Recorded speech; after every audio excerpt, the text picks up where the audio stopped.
The glass door shook so hard the little bell above it screamed. Everyone in the diner froze at once, forks mid-air, coffee cups half lifted. Even the old jukebox song seemed to shrink back into the corner. Two police officers stepped inside, shoulders squared, eyes scanning faces like they were counting lies. Behind them came a man in a dark suit, who didn't belong under these warm yellow lights. He didn't look hungry. He looked certain. His gaze landed on the booth near the window, on the thin man in the worn gray hoodie, the one who had been quiet all morning, head bowed like he was trying not to take up space. The suited man pointed as if he'd been waiting for this moment. "That's him," he said. "He stole from us." The thin man lifted his head slowly. His eyes weren't wild. They weren't scared. They were steady, almost sad, like he'd already seen the ending and was hoping someone would choose a different one. Nia, still holding a tray of plates at the counter, felt her fingers go numb, because the thin man didn't look at the police first. He looked at her, and when he spoke, he said her name the way only someone from her past ever had. Soft, careful, like it carried a promise. "Nia, don't let them take the blue envelope." Her stomach dropped. There was no way he should know about any envelope. No way he should know the color. No way he should know anything about her life. So why did he? And what exactly was about to be exposed in this diner that smelled like pancakes and safe mornings? 2 days earlier, the same bell above the door had sounded normal. Nia Jameson pushed into Harbor Street Diner with her shoulders already tight, like she'd been holding up the ceiling all night. The early shift always felt like that, quiet on the outside, heavy on the inside. The diner sat near the edge of a small coastal town, where salt hung in the air and people acted like they'd always known you, even when they hadn't.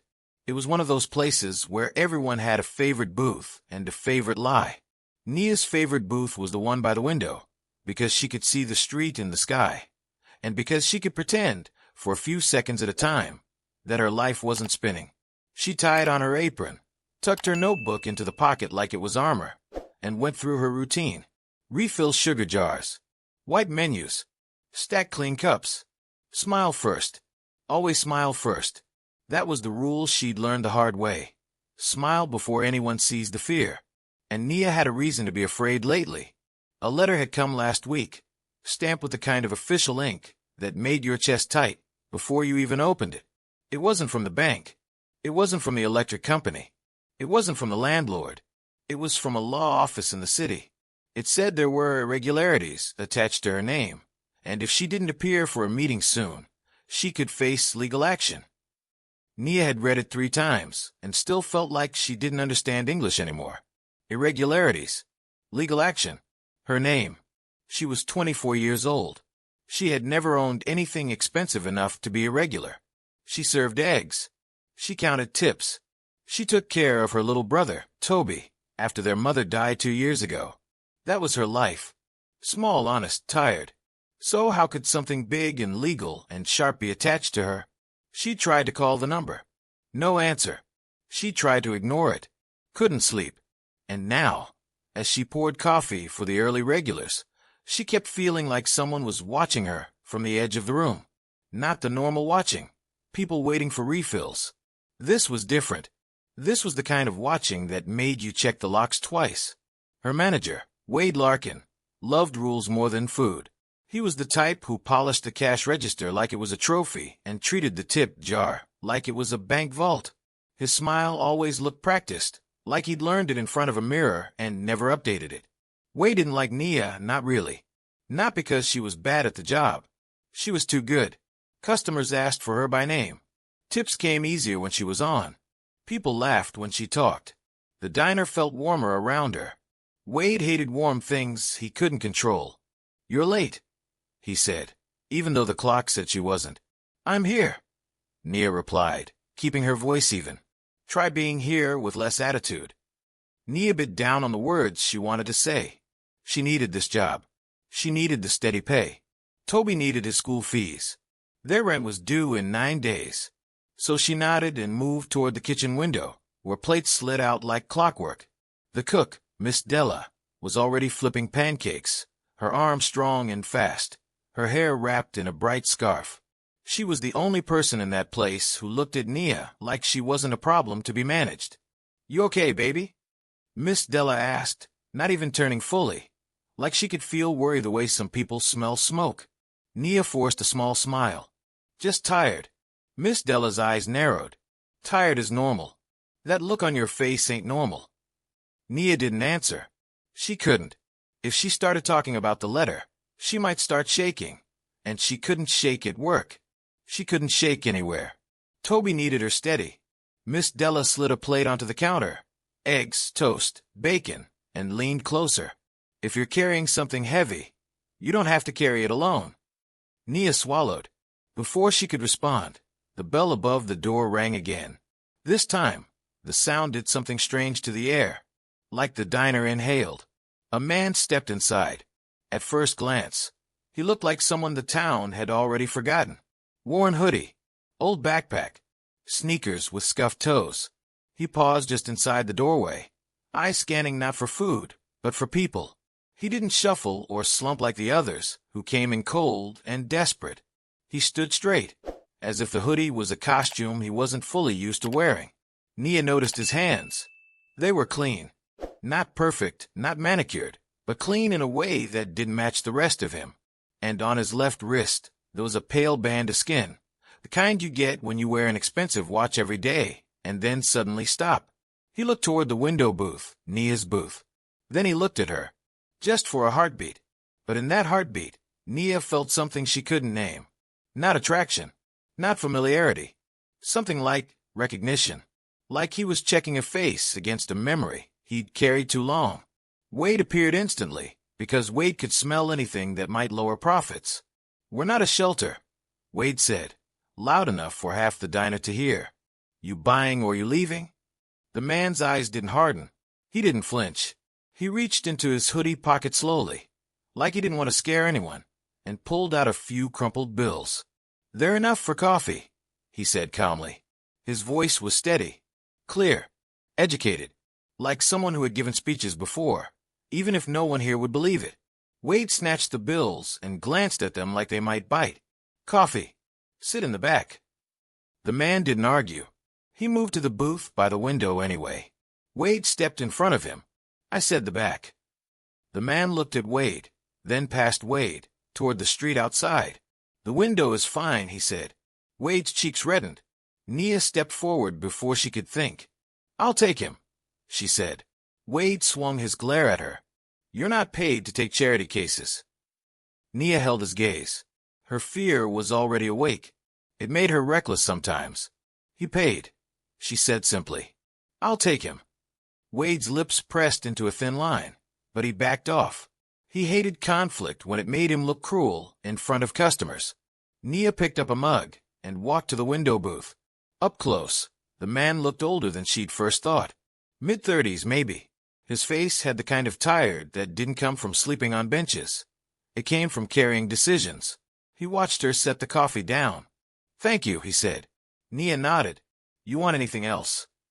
His eyes flicked to the menu, but he didn't open it. No, he said. Coffee is enough. Nia hesitated, then spoke in a lower voice. If you're hungry, Miss Della sometimes has extra toast.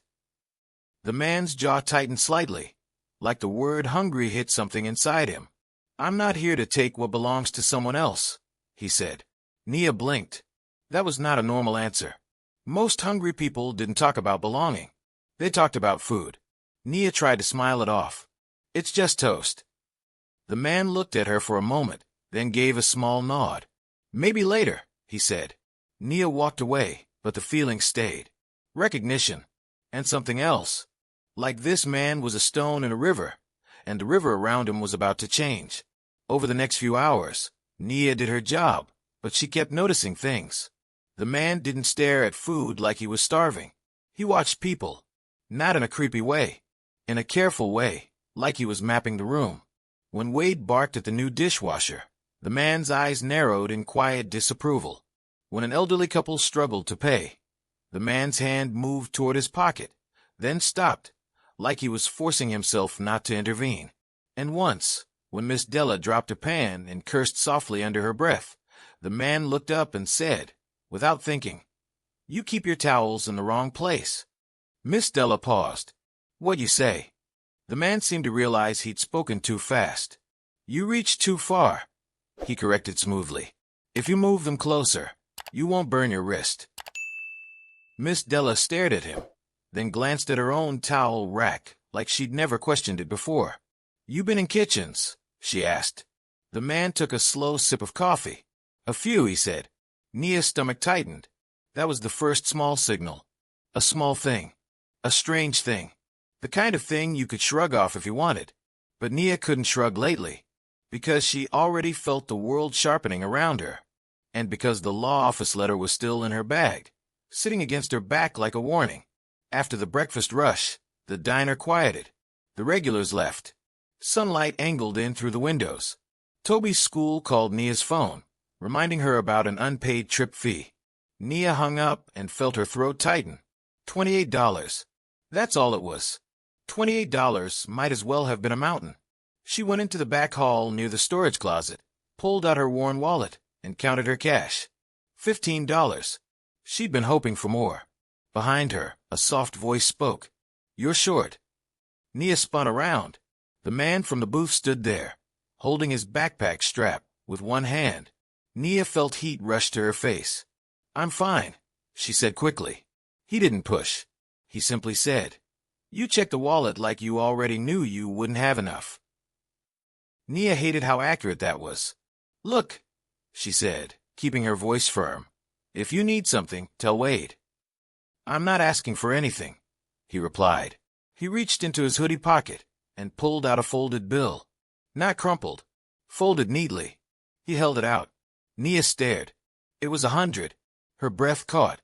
Her mind flashed. Toby's trip fee. Groceries. Rent. The letter. The fear. And then another thought followed. Trap. Nothing big came into her life without a hook. I can't take that, she said, voice tight. It's not a loan, he said. It's not a bargain. Nia's heart hammered. Why? She demanded. The man's eyes didn't flinch. Because you didn't send me away, he said. You could have. Your manager wanted you to. You chose not to. Nia shook her head. That's not. People don't give away money for that. Some people do, he said quietly. Nia looked at the bill again. It felt like a door opening in front of her. It also felt like stepping into darkness. She pushed his hand back. No, she said. I'm not taking it. The man didn't insist. He slid the bill back into his pocket without anger, without embarrassment, like rejection was something he was used to. Okay, he said. Nia exhaled, but her hands were shaking. Then he said something else that made her skin prickle. You have a scar on your right palm, he said softly, from a broken jar. You were 13. Nia went still. Her right palm was facing down at her side. She slowly turned it up. The scar was there, thin and pale. She never talked about it. It wasn't a story people cared about. How do you know that? She whispered. The man's eyes lowered, like he'd stepped too close to a line. I notice things, he said. Nia backed up a step. No, she said. That's not noticing. That's knowing. For the first time, something flickered in his face. Not fear. Pain. I'm sorry, he said quietly. I didn't mean to unsettle you. Nia's mouth went dry. Open loop, number 2 wrapped around her like a rope. Why did this man feel connected to things he shouldn't know? Nia walked back into the main diner with her spine stiff, trying to shake off the feeling. But the day didn't return to normal. It never did again. That afternoon, Wade called a staff meeting near the cash register. His voice had the fake cheer he used when he wanted control. We got an inspection coming, he announced. Corporate is sending someone to check standards. Everyone groaned. Corporate checks usually meant someone looking for a reason to cut hours or fire people. Wade's eyes landed on Nia. And it means no freeloaders, he added. We're not running a charity. Nia's cheeks burned. She saw the man at the booth glance up briefly. Not offended. Focused. As if Wade had just confirmed something. After the meeting, Nia walked out to the small alley behind the diner to take out trash. The air smelled like sea salt mixed with old grease. She dumped a bag into the bin and rubbed her forehead. That's when she saw the car. A black sedan parked across the street, engine off, windows tinted. It had been there before, she realized. She'd seen it yesterday, too. At first, she'd assumed it belonged to a customer. Now her stomach tightened. The passenger window lowered just an inch. She couldn't see the face inside. But a voice came out, smooth and cold. "Nia Jameson," it said. "We need to talk." Nia's heart slammed. "I don't know you," she called back, trying to sound braver than she felt. "You know the name on that letter," the voice replied. Nia froze. Her bag. Her letter. How did they know? The window rose again. The car didn't move.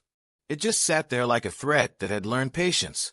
Nia turned and hurried back inside, forcing herself not to run. Her mind raced. Someone was watching her. Someone knew about the letter. Someone knew her name in a way that didn't feel normal. When she reached the counter, Miss Della took one look at her face. "What happened?" Miss Della asked.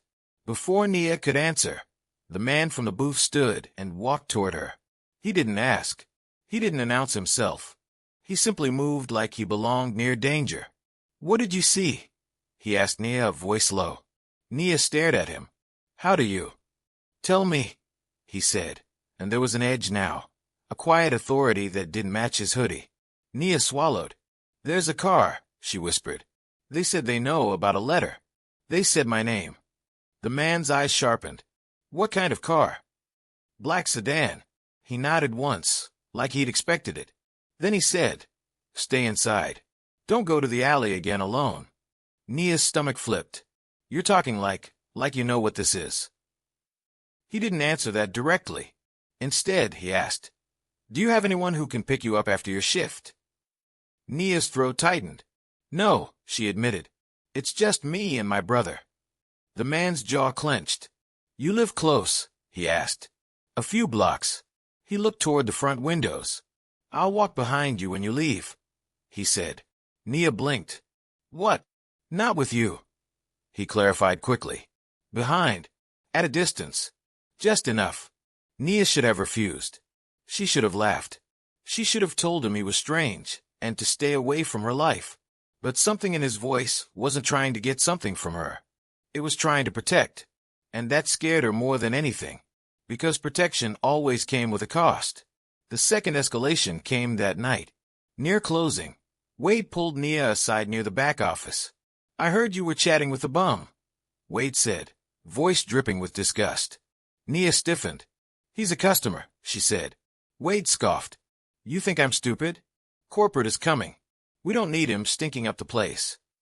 "He doesn't stink," Nia snapped before she could stop herself. Wade's eyes narrowed.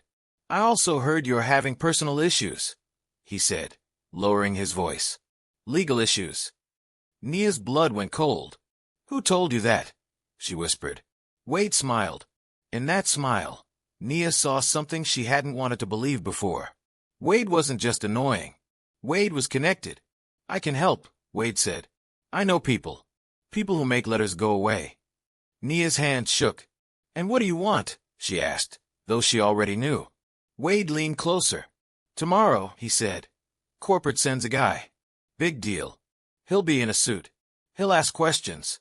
He'll check records. You smile, you talk, you make us look good." Nia stared. "That's my job." Wade's smile widened. "No," he said. "Your job tomorrow is to keep your mouth shut if anything feels off." Nia's chest tightened. "What do you mean?" Wade's eyes gleamed. "Sometimes money goes missing," he said lightly. "Sometimes numbers don't match. Sometimes people make mistakes. You don't want those mistakes to land on your name, do you?" Nia's mouth went dry. He was threatening her, using her fear, using her letter, using something she didn't even understand. "I don't know anything about money missing," Nia said, voice shaking. Wade shrugged. "That's good," he said. "Keep it that way. And get rid of the hoodie guy. He's trouble." Nia walked away with her hands cold and her mind screaming. She went home, locked the door, checked the windows twice, and found Toby on the couch with his homework spread out, trying to pretend he wasn't hungry. "How was work?" Toby asked. "Fine," Nia lied. Toby looked up. "You always say fine when it's not fine." Nia's throat tightened. She sat beside him and smoothed his hair back like she used to when their mom was alive. "We're okay," she whispered, more to herself than to him. That night, she pulled the law office letter from her bag and read it again. There was a date at the bottom, a date that made no sense. It listed a financial account opened in her name when she was 16. Nia stared at it, confused. She had been in high school at 16, working part-time at a grocery store, sharing one phone with her mom. What account? Who opened it? Her eyes fell on another detail. The mailing address linked to the account was not her old home. It was a P.O. box in the city, and next to it was a name she didn't recognize. Victor Sloan. Nia whispered it out loud, testing the sound. She didn't know why, but saying it made the room feel colder. The next morning, the corporate inspector arrived. He came in wearing a clean suit and an impatient expression, holding a clipboard like a weapon. Wade practically bowed. "Mr. Carrick." Wade gushed. "So happy to have you." Nia watched from the counter, feeling sick. Mr. Carrick walked around, checking surfaces, asking questions, writing notes. He barely looked at the staff as human. Then his eyes landed on the window booth. The thin man in the hoodie was there again, sitting with coffee, watching quietly. Mr. Carrick's face tightened. "You," he said sharply. "Get out." The man didn't move. Mr. Carrick looked at Wade. "This is unacceptable," he said. "We don't allow." "We'll handle it," Wade said quickly, then turned to Nia. "Go. Tell him." Nia's stomach twisted. She walked to the booth, heart pounding. "Sir," she began carefully. They're asking you to leave." The man looked up at her. His eyes were calm. "Do you want me to leave?" he asked. Nia swallowed. She thought of Wade's threats. She thought of the sedan. She thought of the letter. She thought of Toby's face when he said he was hungry without saying it. And she thought of something else. The man's words yesterday. "I'm not here to take what belongs to someone else." Nia's voice shook. "I don't want you to leave," she admitted. "But I also don't want you hurt." The man's gaze softened just slightly. "Then don't let them force you to choose," he said quietly. Before Nia could respond, Mr. Carrick stepped up, anger on his face. "Are you refusing to comply?" Mr. Carrick snapped at the man. "I can call the police." The man turned his head slowly. "You can," he said, "but then you'll have to explain why you're afraid of an ordinary customer." Mr. Carrick's eyes flashed. "I'm not afraid," he snapped. The man leaned back, still calm. "Then sit down and drink coffee," he said. Mr. Carrick's mouth fell open. No one talked to him that way. Not in Wade's diner. Not in this town. Wade rushed over, face pale. "Sir, please," Wade hissed. He'll go. He'll go." But the man didn't. He picked up his mug, took a slow sip, and looked Mr. Carrick straight in the eyes. "You're not here to check standards," the man said quietly. "You're here to check damage." Mr. Carrick's fingers tightened on his clipboard. Nia's breath caught. "Damage." The man glanced at Nia, then back at Mr. Carrick. "You've been moving money through this location," he said, "and you're hoping the staff doesn't know." Wade nearly choked. "What is he talking about?" Wade laughed too loudly. "Sir, this guy is—" "Quiet," the man said. One word, not loud, but it landed like a slam. Wade's mouth snapped shut. Nia's eyes widened. That wasn't a homeless man voice. That was a command. The man stood. For the first time, Nia noticed his height, taller than she'd thought. Stronger. He moved like someone who had never been pushed around, even if he was trying to look like someone who had. He reached into his hoodie pocket. Nia's heart leapt, fear, danger. But he pulled out something small. A simple keycard. He held it between his fingers. Mr. Carrick's face went white. Wade blinked, confused. Nia stared. The man turned to Nia and spoke softly enough only she could hear. "This is your trust challenge," he said. "Watch what they do when they think you don't matter." Then he turned and walked toward the back office door, Wade's territory. Wade lunged forward. "You can't go in there." The man didn't stop. Mr. Carrick grabbed Wade's arm, eyes wild. "Let him," Mr. Carrick whispered urgently. Wade looked at him, shocked. "Why?" Wade hissed. Mr. Carrick's voice trembled. Because he has access." Nia's pulse pounded. Access to what? The man pushed open the office door and stepped inside. Wade hesitated, then followed, because Wade couldn't stand not knowing. Mr. Carrick followed too, face tight. Nia stood frozen for a beat. Miss Della's voice floated from the kitchen window. "Baby," she said sharply, "go see what's happening." Nia moved. She walked down the short hall to the office door and peered inside. The office was small. A desk, a safe, files, a computer. The man stood at the desk, looking at the computer screen. Wade hovered beside him like a nervous dog. "You can't touch that," Wade snapped. The man didn't even look at him. "You changed the numbers last night," the man said. Wade's face twitched. "I don't know what you're—" "You moved supplier payments through a personal account," the man continued, voice calm. "You did it under a name you thought wouldn't be noticed." Mr. Carrick's lips trembled. The man turned slightly, eyes sharp.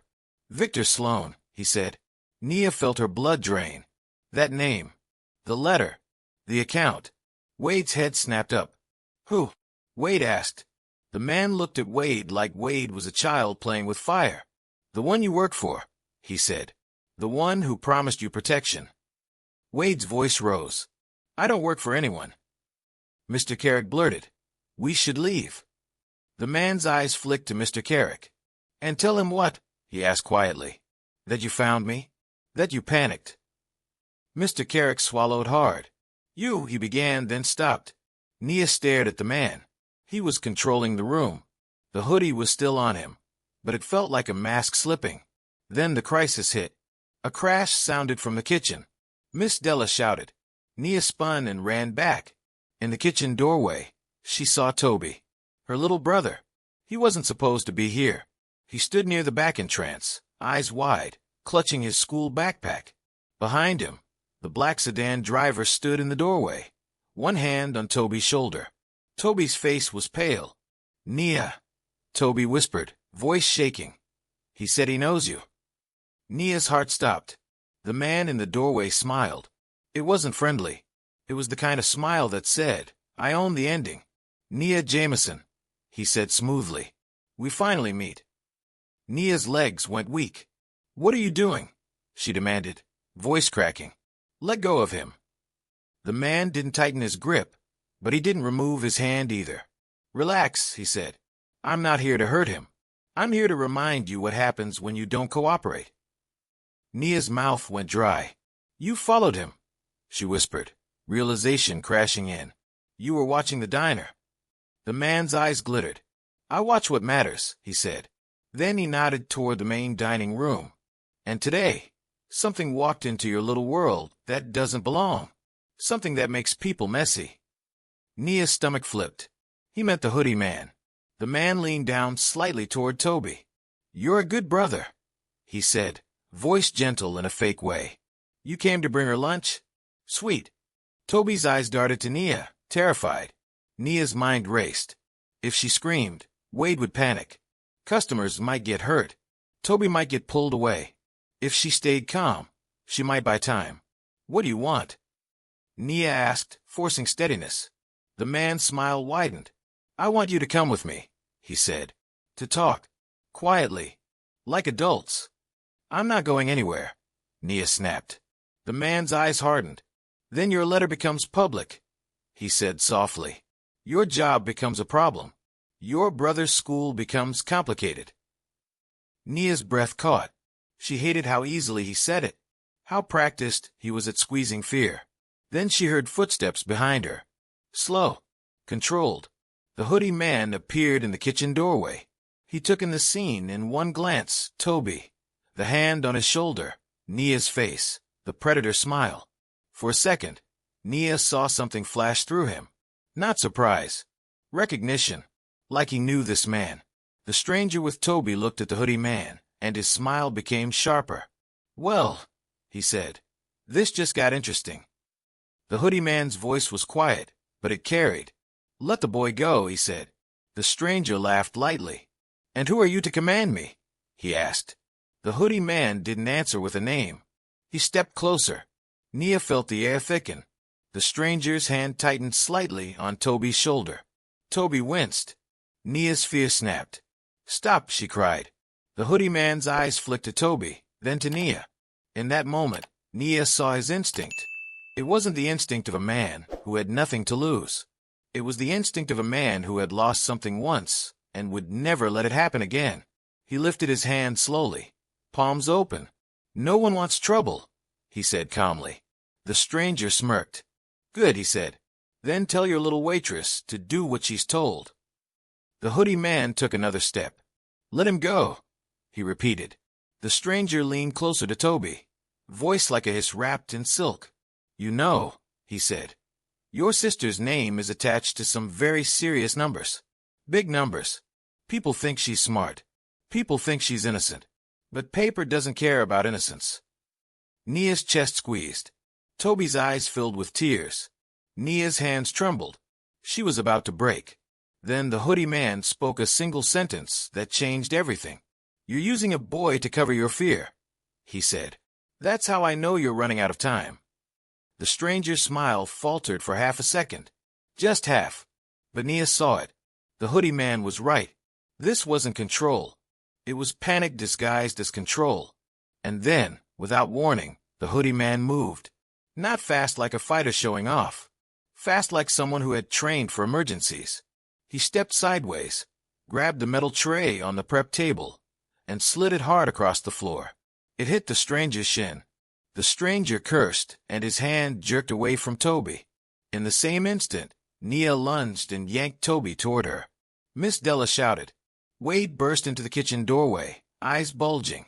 "What is going on?" Wade cried.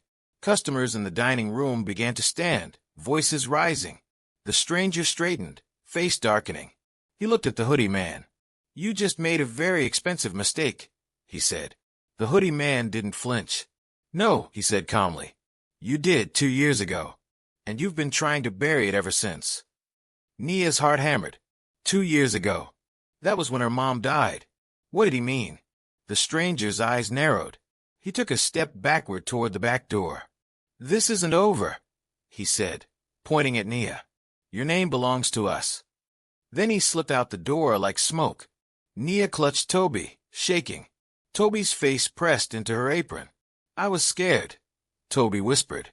"I know," Nia murmured. "I know." The hoodie man stood still, breathing controlled, watching the doorway the stranger had left through. Then he looked at Nia. And for the first time, he looked like he wanted to tell her everything and didn't know how. "Nia," he said quietly, "you're in the middle of something you didn't create." Nia's voice shook. "Who was that?" she demanded. "Why did he say my name belongs to them? What does that even mean?" The hoodie man's jaw tightened. "It means," he said, "they used you." Nia felt dizzy. "They opened accounts," she whispered, remembering the letter. "They did something with my name." He nodded once. "And they did it because your name mattered more than you knew," he said. Nia stared. "That makes no sense," she snapped. I'm just a waitress." The hoodie man's eyes softened. "That's what they wanted you to believe," he said. Wade stormed toward them, face red. "You!" he yelled at the hoodie man. "This is your fault. Get out. Get out now." The hoodie man turned slowly toward Wade. His voice was quiet. "You're going to tell me where the files are," he said. Wade blinked, thrown off. "What files?" Wade barked. "The ones you're hiding," the hoodie man replied. "The ones tied to Victor Sloan." Nia's breath caught again at the name. Wade's face twitched. He tried to laugh. "I don't know any Victor." "Stop," the hoodie man said. "One word again." Wade's mouth snapped shut like before. Nia stared. Who was this man? And why did Wade, who bullied everyone, look afraid of him? Wade's eyes darted toward the office. The hoodie man noticed. So did Nia. And in that glance, another open loop formed like a shadow. What exactly was in that office that could bury Nia's life? Wade pointed at Nia, desperate to shift control. "She's the one with problems." Wade snapped. "She's the one with legal letters. She's the one corporate will blame. Not me." Nia felt like she'd been slapped. Wade turned to the cooks, the dishwasher, the few customers watching. "She's poison," Wade announced. "She's going to drag this place down." Nia's eyes burned. Toby clung to her. Miss Della stepped forward, her voice sharp as a pan edge. "Don't you talk about her like that," Miss Della snapped. Wade ignored her. The hoodie man watched Wade's performance like he was watching a child knock over a vase, and blamed the cat. Then he spoke. "They're already blaming her," he said. Wade froze. "What?" The hoodie man's gaze was steady. "That's why your friend came here," he said. "Not to warn her. To corner her. To make her feel alone." Nia's knees felt weak. The hoodie man turned to Nia. "You need to leave," he said quietly. "Now. Take your brother. Go somewhere safe." Nia's voice cracked. "Safe where?" she whispered. "They know where I work. They know my name. The hoodie man reached into his hoodie pocket. Nia flinched, but he pulled out a small folded paper. He held it out. Nia hesitated, then took it with shaking fingers. It was a motel address, a cheap place on the edge of town, and beneath the address was a code. 2 words. Blue Lantern. Nia's breath caught. She stared at the words like they were a ghost. "How?" she whispered, voice trembling. "How do you know that phrase?" The hoodie man's eyes darkened with something heavy. He didn't answer directly. He said, "If someone knocks and you're not sure, you say those words. If the person responds with 'still shining,' you open. If not, you don't." Nia stared at him. Her mother used to say Blue Lantern, not as a code, as a story, a bedtime thing, a silly phrase they'd used when the lights went out in their apartment and her mother lit a candle and told them they were safe. Nia's throat tightened. No one knew that phrase. No one. Unless. Her chest squeezed. "Who are you?" she whispered, almost pleading. The hoodie man looked away, like the answer hurt. "Someone who should have come sooner," he said. Nia's heart hammered. Toby tugged her sleeve. "Can we go?" he whispered. Nia nodded stiffly.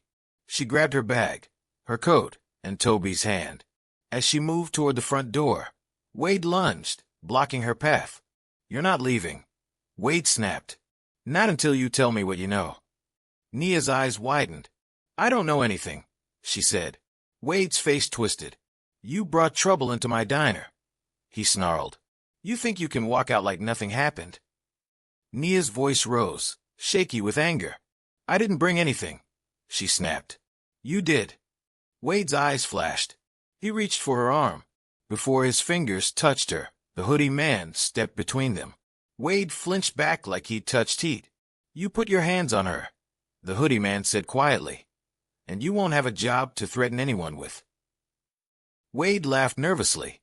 "You don't have that power," Wade said. The hoodie man's gaze didn't change. "Yes," he said softly. "I do." Wade's laughter died. Nia felt her breath catch. The hoodie man turned slightly toward Nia. "Go," he said. "Now." Nia didn't know why, but she listened. She pulled Toby through the door and stepped into the cold sunlight. The black sedan was still there across the street, like it had never left. But now it was farther away, like it was waiting for the next move. Nia guided Toby quickly down the sidewalk, heart pounding, the motel paper clenched in her hand. She didn't realize until they turned the corner that the hoodie man was following. Not beside, behind, at a distance. Just enough. Just enough. That night, Nia and Toby sat in the motel room, the air smelling like old carpet and bleach. The TV didn't work. The curtains didn't fully close. Nia pushed a chair against the door handle because fear makes you do small things to feel bigger. Toby sat on the bed, hugging his backpack. "Are we in trouble?" he asked, voice small. Nia sat beside him and tried to smile. "We're just being careful," she said. Toby's eyes searched her face. "Is Mom's name in trouble?" he whispered. Nia froze.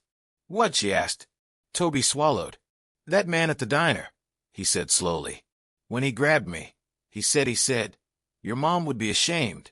Nia's chest tightened. Toby continued, voice trembling. "But how did he know our mom?" he asked. "You never talk about her to strangers." Nia's hand shook. "I don't know," she whispered. And that was the truth.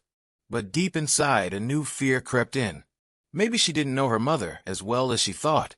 A soft knock came at the motel door. Nia's heart slammed. Toby's eyes went wide. Nia stood slowly, every muscle tight. She remembered the code. Her voice came out as a whisper. Blue lantern. A pause. Then a voice replied, low and calm. Still shining. Nia exhaled, shaking. She unlocked the door. The hoodie man stepped inside. He looked different in the harsh motel light, still in the same clothes, still carrying that backpack, but his eyes looked sharper, more awake. He closed the door behind him. Toby stared at him like he was a superhero and a stranger at the same time. "Hi," Toby whispered. The man's gaze softened. "Hi, Toby," he said. Nia's blood turned to ice. She stared hard at him. "You know his name, too," she whispered. The man's jaw tightened. He took a slow breath. "I know more than you think," he admitted. Nia's voice shook. "Then tell me," she demanded. "Right now. No more strange hints. No more half-truths. Who are you?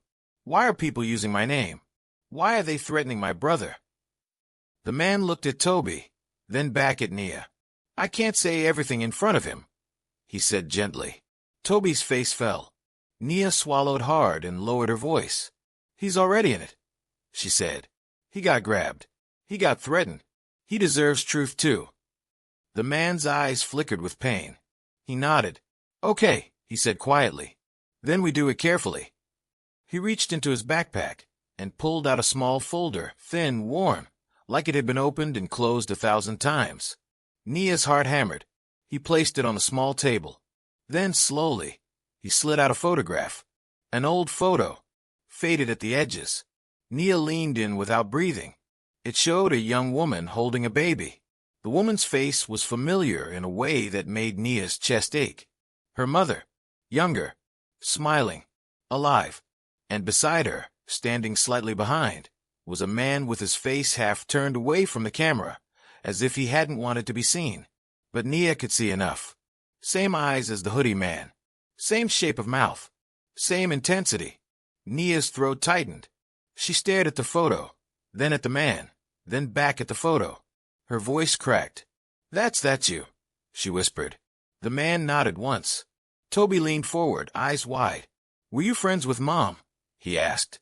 The man's voice softened. "Yes," he said. "More than friends." Nia's hands trembled. "This photo," she began, then stopped because her mouth couldn't keep up with her mind. The man took a slow breath. "My name is Elias Grant," he said. Nia blinked. That name hit her like a newspaper headline, because she had heard it before. Not in her life. In the world. Elias Grant was the billionaire whose face sometimes flashed on TV screens in diners and airports. The man who owned a hospitality group that included restaurants and hotels across the country. The man people called cold, brilliant, untouchable. Nia stared at him. "No," she whispered. "No, that's not." Elias didn't argue. He didn't try to force belief. He simply opened a folder and slid another paper forward. A printed article. A photo of him in a suit, standing in front of a building opening, smiling for cameras. The same eyes. Same shape of mouth. Nia's stomach dropped. Toby's mouth opened. "You're rich," Toby whispered, confused. Elias looked at Toby with sadness. "I'm not here because of money," he said gently. Nia's voice rose, trembling with anger and disbelief. "Then why are you here?" she demanded. "Why pretend to be homeless? Why sit in my booth and act like you don't belong to the world?" Elias swallowed hard. "Because the world I belong to is full of people like Victor Sloan," he said quietly. "People who smile while they steal your life." Nia's breath caught. "That name," she whispered. "It's on my letter." Elias nodded. "And it's the reason your mother is gone," he said. Silence filled the room. Even Toby stopped breathing for a second. Nia's eyes burned. "You don't get to say that," she whispered, voice breaking. "You don't get to come in here with a hoodie and a photo and tell me my mother is gone because of some stranger's name."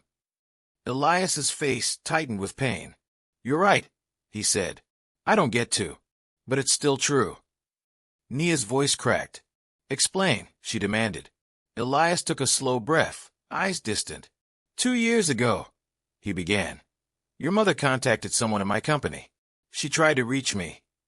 Nia's heart hammered. "She never talked about you." Nia snapped. She never said.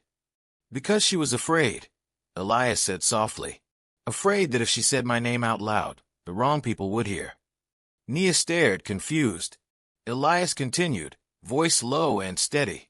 Your mother worked for my company once, he said. Not in the spotlight. In the background. She handled records, payments, things most people don't look at. Nia shook her head. That's impossible. She was a receptionist at a clinic. Elias nodded slowly. She was, he agreed. But before that, she was a bookkeeper. And she was good. Too good. Nia's mind raced. Elias leaned forward slightly. She found the laundering, he said. She found money being moved through restaurants, through suppliers, through accounts opened under names that wouldn't be questioned. Names like yours. Nia's stomach dropped. You're saying, she whispered. Elias nodded. Victor Sloan built a network, he said. He used employees, managers, inspectors, anyone desperate enough. Wade is one of them. Nia's hand shook. But why my name? She whispered. Elias's gaze softened with something that looked like guilt. Because your mother protected you, he said, and because she thought she could keep you invisible. Nia's chest tightened. Elias reached into the folder again and pulled out another item. A small birth certificate copy. Nia stared. Her name was on it, but underneath her name, there was another name in parentheses. A name she'd never seen. Nia's vision blurred. What is that? She whispered. Elias's voice trembled slightly. It's the name your mother gave you at the hospital, he said, before she changed it. Nia's mouth went dry.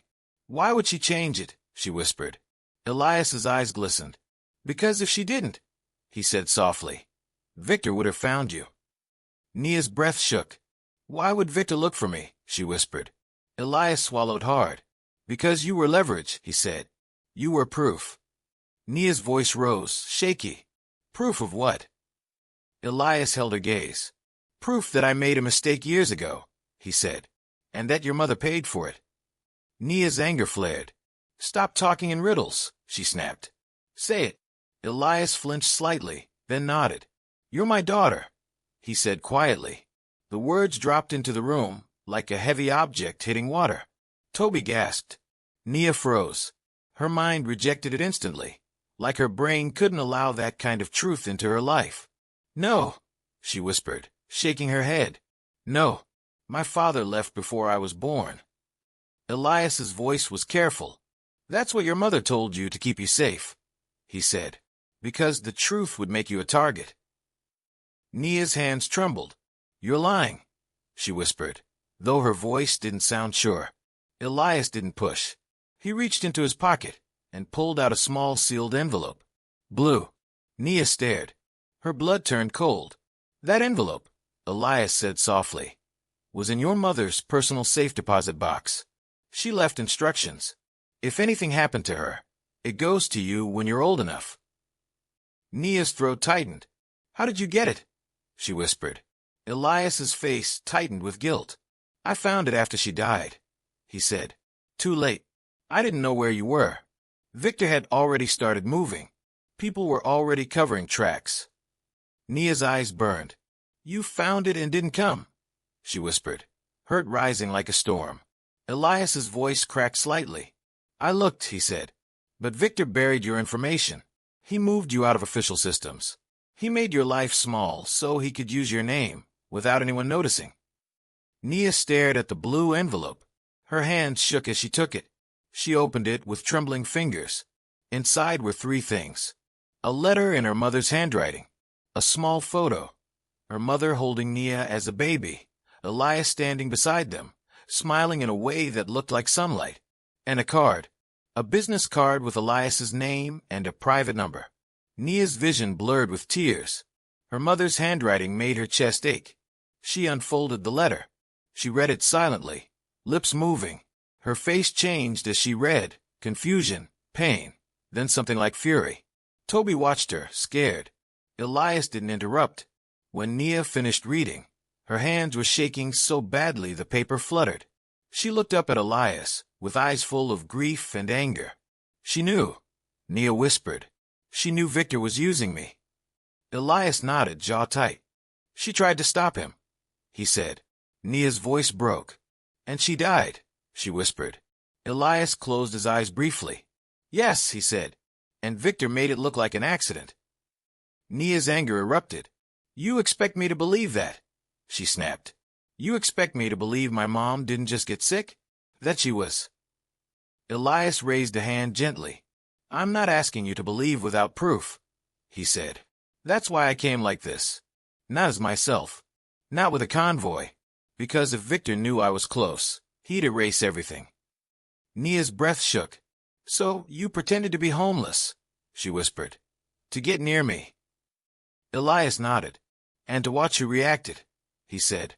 To see who panicked. Who called who? Who moved? Nia's voice trembled. And you knew Wade would show his hand, she whispered. Elias nodded again. And you, he said softly, showed yours too. Nia stared. What do you mean? She whispered. Elias's gaze softened. You refused the 100, he said. You refused easy money. You protected a stranger. You protected your brother without screaming the whole town awake. You made choices under fear. Nia's throat tightened. And that told me. Elias said quietly. You're your mother's child. Nia's anger didn't fade. It shifted. It turned inward.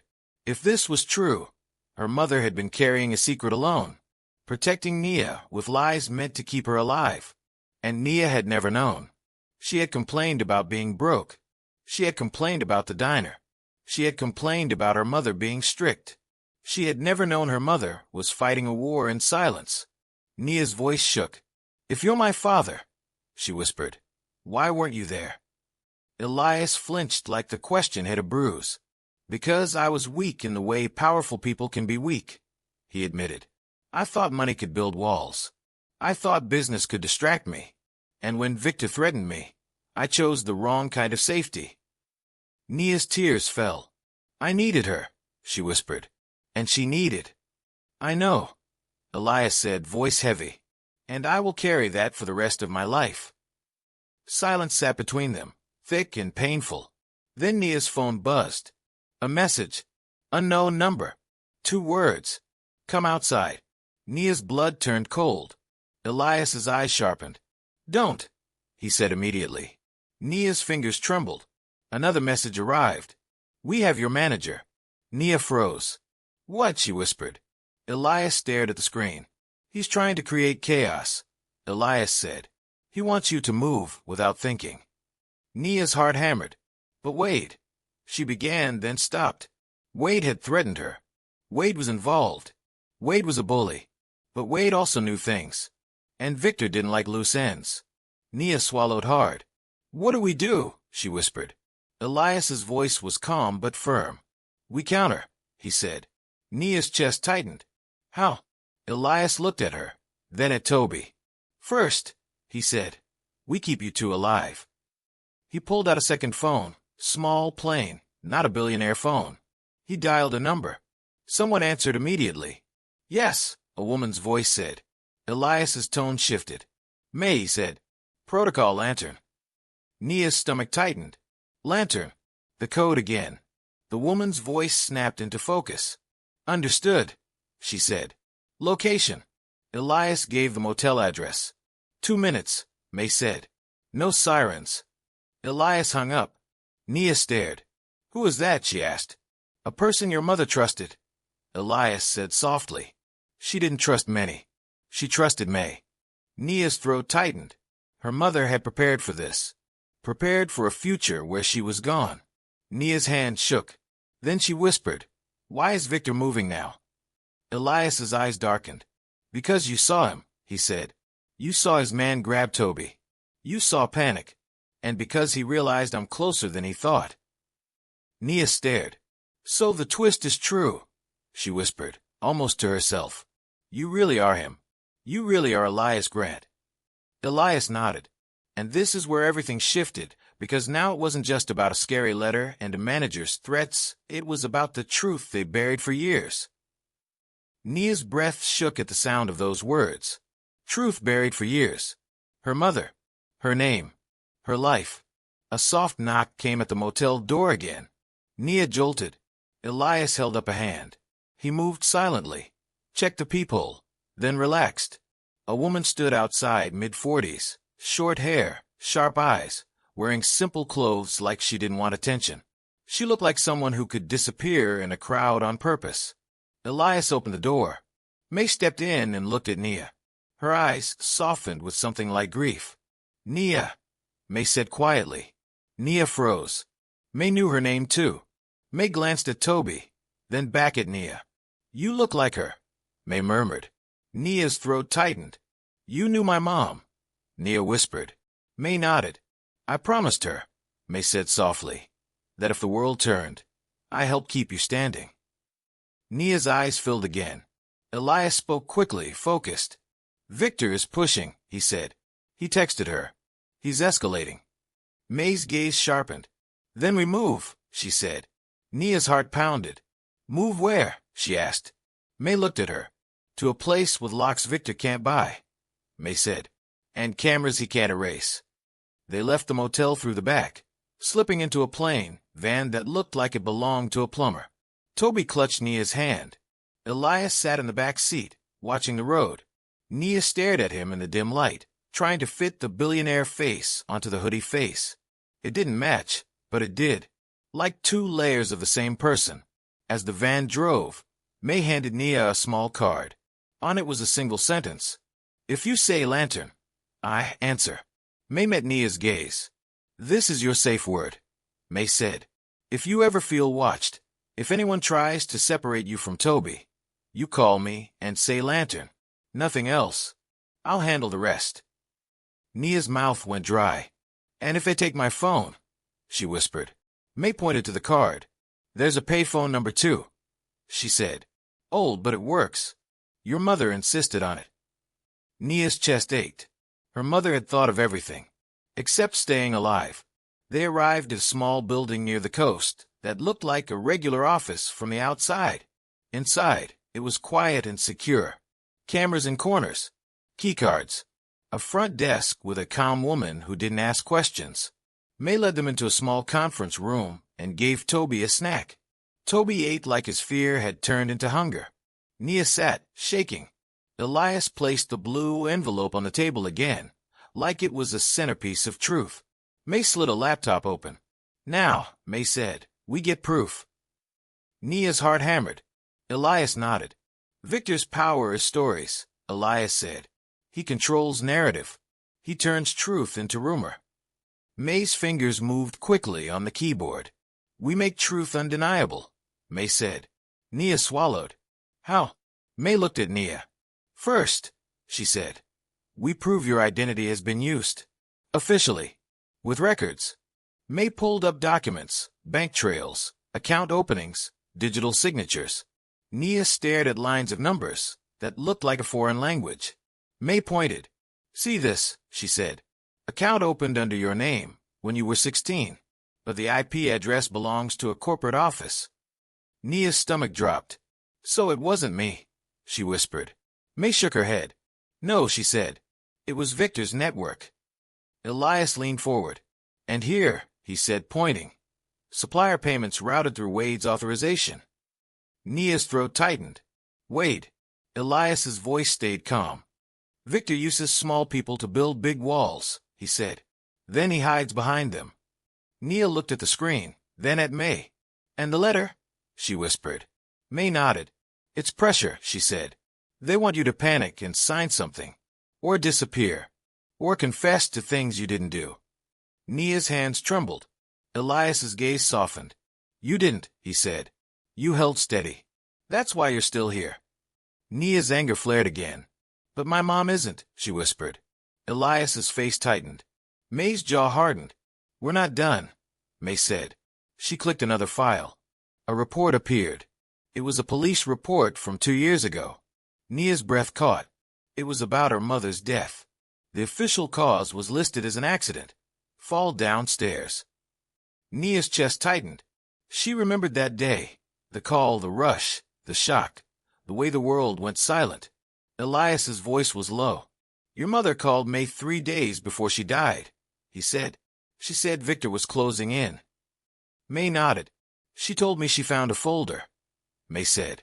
A folder Victor would kill to keep hidden. Nia's voice cracked. Where is it? She whispered. May looked at Elias. Elias nodded once. It was supposed to be in the diner, he said quietly. In Wade's office safe. That's why I went there. Nia's heart pounded. So, you weren't just eating coffee, she whispered bitterly. Elias flinched slightly. No, he admitted. I was looking for the folder your mother tried to hide. Nia's tears rose again. Why would she hide it there? She whispered. May answered. Because it's the last place Victor would suspect, May said. A diner in a small town. A manager's safe. A place people ignore. Nia swallowed hard. So we go back, she whispered, fear returning. Elias's gaze sharpened. We go back smart, he said. May nodded. We need witnesses, she said. And we need to bait Victor into showing his hand. Nia's breath shook. How? Elias looked at her. Victor thinks you're alone, he said. He thinks you're scared and broke and easy to corner. Nia's jaw tightened. Then we let him think that, May said. Elias nodded slowly. We set a meeting, Elias said. We make him believe you're ready to cooperate, ready to sign, ready to confess, ready to hand over whatever he thinks you have. Nia's stomach flipped. I can't, she began. May's voice was firm. Yes, you can, she said. Not because you're fearless. Because you love your brother more than fear. Nia looked at Toby, who was chewing quietly, eyes heavy. Her chest tightened. She nodded slowly. What do I do? She whispered. May slid Nia's phone across the table. You reply, May said. You say you want to talk. You say you're tired. You say you'll meet him at Harbor Street Diner tonight after close. Nia's hands trembled. And if he comes for Toby? Nia asked. Elias's voice was steel. He won't get near him, Elias said. May added quietly. We'll move Toby to a safe contact. He won't be part of the meeting. Toby looked up, hearing his name. I'm okay, Toby said quickly, trying to be brave. I can. Nia shook her head and pulled him close. No, she whispered. Not this. Toby nodded slowly, swallowing fear. Nia typed a message with shaking fingers. Okay, I'll talk. Harbor Street Diner. After close. Almost immediately, a reply came. Good girl. Nia's stomach turned. Elias's eyes darkened. May's face was cold. Now, May said, we set the trap. They built a protective protocol around Nia, like a quiet wall. May arranged Toby to stay with a trusted neighbor across town, an older woman from church who owed May a favor and didn't ask questions. May gave Toby a simple rule. If anyone comes for you, May told him gently, you call Nia and say Lantern, even if you're scared, even if they tell you not to.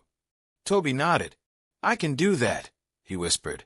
Nia held him tight before he left, breathing in the smell of his hair, feeling the fragile normal of him.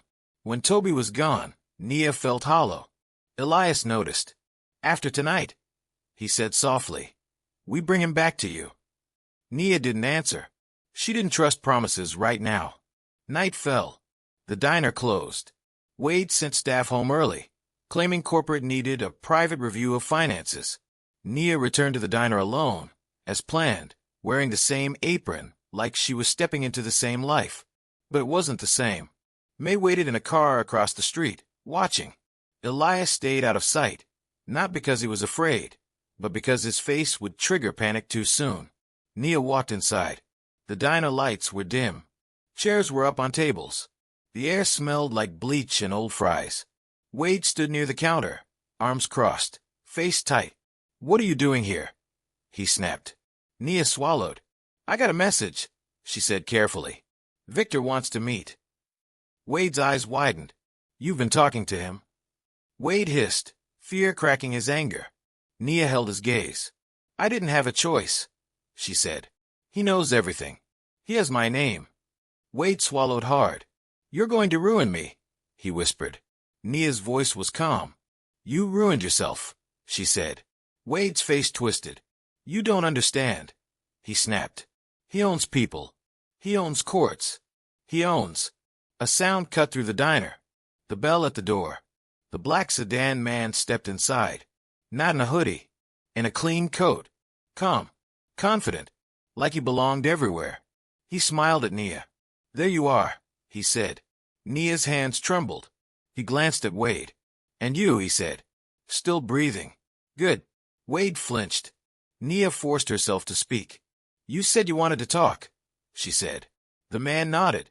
"Yes," he said, strolling toward the booth by the window like it was his. "Sit." Nia sat across from him, heart pounding. He leaned forward, eyes sharp. "Here's what's going to happen," he said softly. "You're going to sign a statement. You're going to say you opened those accounts. You're going to say you stole the money. You're going to say you acted alone." Nia's stomach twisted. "And if I don't?" she whispered. He smiled, but it wasn't warm. "Then your brother's life becomes very complicated," he said. Nia's blood went cold. "You said you wouldn't hurt him," she whispered. He shrugged lightly. "I said I wasn't here to hurt him," he corrected. "Complications aren't always bruises, sweetheart. Sometimes they're paperwork. Sometimes they're accidents. Sometimes they're opportunities disappearing." Nia's hands shook under the table. May's protocol echoed in her mind. "If you say lantern, I answer." But Nia didn't want to trigger anything too soon. She needed him to talk. She needed him to show his hand. Nia forced her voice steady. "Why me?" she asked. "Why use my name?" The man smiled wider. "Because your name is clean," he said. "Because it fits. Because you're invisible." Nia's throat tightened. He leaned back. "And because someone else wanted you invisible too," he added casually. Nia's breath caught. "What do you mean?" she whispered. The man's eyes glinted. "Your mother," he said. Nia's body went rigid. "Don't," she whispered. He smiled, enjoying her reaction. "She thought she could hide you from grown men," he said softly. "She thought she could take a secret and bury it in a little town. Cute." Nia's eyes burned. "What secret?" she demanded, voice cracking despite herself. The man's gaze slid toward the door. "Come out," he said. Footsteps sounded. Someone entered from the back office hall. Mr. Carrick, the corporate inspector, stepped into the diner. His suit was neat, but his face was pale. Nia stared, shocked. "You're with him," she whispered. Mr. Carrick didn't meet her eyes. The black sedan man smiled. "Everyone is with someone," he said. "That's the world." Nia's heart pounded. Wade looked like he might faint. The man slid a folder across the table toward Nia. "Sign," he said. Nia stared at the folder. Then she looked up, forcing steadiness. "If I sign," she whispered, "will you leave my brother alone?" The man's smile was slow. "If you sign," he said, "I'll consider it." Nia's hands trembled. She reached toward the folder. And then she did something her fear didn't want her to do. She looked him straight in the eye and asked, "What's your name?" The man's eyebrows lifted slightly. "You don't need my name," he said. "Yes," Nia said softly. "I do." His smile sharpened. "Victor Sloan," he said, like it was a crown. Nia's stomach twisted at hearing it aloud. "Victor," she repeated quietly, letting the name sit in the air. She glanced at Wade. Wade's eyes were wide with terror. Nia looked back at Victor. "And what did my mother do to you?" she asked. Victor's eyes glittered. "She got curious," he said. "Curiosity is expensive." Nia's throat tightened. "She died," Nia whispered. "Because of you." Victor shrugged. "She fell," he said lightly. "Gravity is impartial." Nia's hands clenched. That was it. That was the line. He had admitted enough. Nia slid her hand beneath the table, pulled out her phone, and pressed a single button May had set. A speed dial. The call connected. Nia didn't speak much. She only said one word. "Lantern." Across the diner, Victor's smile faltered. "Who are you calling?" he asked sharply. Nia didn't answer. Victor's gaze darted to the windows. He stood suddenly. "End this," he snapped at Mr. Carrick. Mr. Carrick stepped forward, reaching for Nia's phone. Before he could grab it, the front door swung open. The diner filled with people, 2 uniformed officers, a woman with a badge, and behind them, Elias. Not in a hoodie, in a suit that fit him like truth. His face was calm, but his eyes were hard. Victor froze. For the first time, Victor looked truly afraid. Because this wasn't a rumor. This was Elias Grant standing in a diner like a judge. Victor's lips curled. "You," he hissed. Elias walked forward slowly. "You touched my daughter's life," Elias said quietly, like it was a tool. Nia's breath caught. Hearing Elias say daughter out loud hit her like a wave. Victor recovered quickly, trying to laugh. "This is adorable," Victor said. "You think because you showed up dressed nice, you can erase what's already written?" Elias didn't smile. "No," he said. "I'm here to expose what you wrote in the dark." May stepped in behind the officers, her face cold. The woman with the badge spoke. "Victor Sloan," she said. "You're being detained pending investigation into fraud, identity theft, and obstruction." Victor's smile turned sharp. "You don't have enough," he snapped. Elias lifted a folder. "We do," Elias said. Victor's eyes narrowed. "You always think you have proof," Victor sneered. "Proof can be bought." May held up a small recorder. "Not this proof," May said. Victor's face tightened. Nia stared, confused. May pressed a button. Victor's own voice filled the diner from the recorder, clear as day. She fell. "Gravity is impartial." Victor's eyes went wide. He lunged forward, reaching for the recorder. An officer grabbed his arm. Victor twisted, furious. "You set me up," he snarled at Nia. Nia's voice trembled, but she held his gaze. "You set me up first," she whispered. Victor's face twisted. "You don't even know who you are," he spat. Elias stepped closer, voice quiet but deadly. "She does now," Elias said. Victor laughed bitterly. "You think a DNA test makes a family," he sneered. Elias's gaze didn't change. "We already have it," Elias said. Nia's breath caught. Elias turned slightly toward her, softer now. "May arranged it," Elias said. "A simple swab. Your mother left medical records with a trusted contact. We matched them. The results came this afternoon." Nia's knees felt weak. The final proof. The confirmation. It wasn't a story anymore. It was science. Paper. Numbers. Truth. Victor's face hardened. "You can arrest me," he snapped. "But you can't undo what I built." May's voice was ice. "Watch us," she said. The badge woman nodded to an officer, who pulled out another folder. "We also have bank records, IP traces, and witness statements," she said, "including testimony from a former associate who decided cooperation was better than loyalty." Mr. Carrick's face crumpled. Victor stared at him. "You," Victor whispered, disbelief and rage mixing. Mr. Carrick's voice trembled. "I'm sorry," he whispered. "I didn't want to go down alone." Victor's eyes went cold. "And you won't," May said. "That's the point." Victor struggled as they moved to cuff him. He turned his head toward Nia one last time. "You think you won," he hissed. "He'll leave you too. Men like him always do." Nia flinched. Elias's jaw tightened. Then Elias spoke, not loud, but clear enough for everyone to hear. "I already left once," he said, "and it destroyed the wrong person." Victor's smile faded. Elias looked at Nia, eyes heavy with regret. "It won't happen again," Elias said. Victor was dragged toward the door. His shoes scraped the floor. The bell above the door rang as he was forced outside. The diner fell into silence again, but it wasn't the same silence as fear. This silence felt like a storm passing. Nia stood slowly, hands shaking, staring at the empty booth where Victor had sat. Miss Della stepped from the kitchen, eyes wide, mouth slightly open. "Nia," she whispered. Nia turned, tears in her eyes. Miss Della crossed the room and pulled her into a tight hug, like she was trying to hold her together physically. "Oh, baby," Miss Della murmured. "Oh, baby, what have you been carrying?" Nia sobbed once, quietly, then forced herself to breathe. Her phone buzzed. A call. The neighbor. Nia answered quickly. Toby's voice came through, shaky but alive. "Nia," he whispered. "I'm okay. Are you okay?" Nia's throat tightened.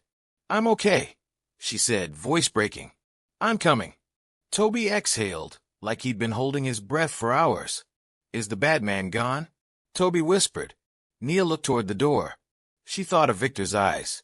She thought of the recorder. She thought of handcuffs. Yes, she whispered. He's gone. When Nia arrived at the neighbor's house, Toby ran into her arms like a wave crashing into shore. Nia held him tight, breathing him in, feeling the fragile miracle of him safe. Elias stood a few steps back, watching them with a face full of quiet pain. May spoke with officers in the driveway, confirming details, handing over files, nodding like someone who had been waiting years to do this. When Toby finally pulled back, he looked up at Elias. "Are you really my sister's dad?" Toby asked, voice small. Elias knelt slowly to Toby's level, careful like he didn't want to scare him with truth. "Yes," Elias said softly. "I am." Toby blinked. "Does that mean you're my dad too?" he asked. Nia's breath caught. Elias's face tightened with tenderness. "No," Elias said gently. "But it means I care about you. And it means I'll protect you, if you let me." Toby considered that like a kid trying to fit adult shapes into his mind. Then he nodded slowly. "Okay," Toby whispered. Nia watched Elias, tears in her eyes. The anger inside her didn't vanish, just because Victor was arrested. Truth doesn't erase wounds. Truth just gives them a name. Later that night, Nia sat on the porch steps of the neighbor's house, wrapped in a blanket. Toby slept inside, finally exhausted enough to let fear release him. The street was quiet. The sky was dark. Elias sat a few feet away, not too close, not trying to claim space he hadn't earned. May stood by the curb, on a call, still working. Nia stared at her hands. Her right palm scar looked pale in the porch light. Elias spoke softly. "Your mother used to rub that scar when she was worried," he said. "She did it without realizing." Nia's throat tightened. "You watched her that closely?" Nia whispered. Elias's voice was quiet. "I loved her," he admitted. Nia's jaw clenched. "And yet she died," she whispered. Elias flinched. "Yes," he said. "And I will never forgive myself for not moving faster." Nia swallowed hard. "Why did she keep me?" Nia whispered, voice trembling. "Why didn't she come to you? Why didn't she?" "She did," Elias said gently. "When you were a baby. But Victor was already inside my world. He threatened her. He threatened you. She chose the safest path she could see." Nia's tears spilled. "She made my life small," Nia whispered, voice breaking. "She made us broke and hidden then." "She made you alive," Elias said softly. Nia's breath shook. She stared at him. "Do you know what it feels like?" Nia whispered. "To spend your whole life thinking you're ordinary, and then find out people have been using your name like a key." Elias's eyes glistened. "Yes," he said quietly, "because I spent my whole life thinking money could protect me, and then found out it was the reason monsters wanted a piece of me." Nia wiped her face with trembling fingers. "What happens now?" she whispered. Elias took a slow breath. "Now," he said, "you decide what you want." Nia let out a bitter laugh, through tears. "What I want," she whispered. "I want my mom back." Elias's face crumpled slightly. "I know," he said. Nia stared at the dark street.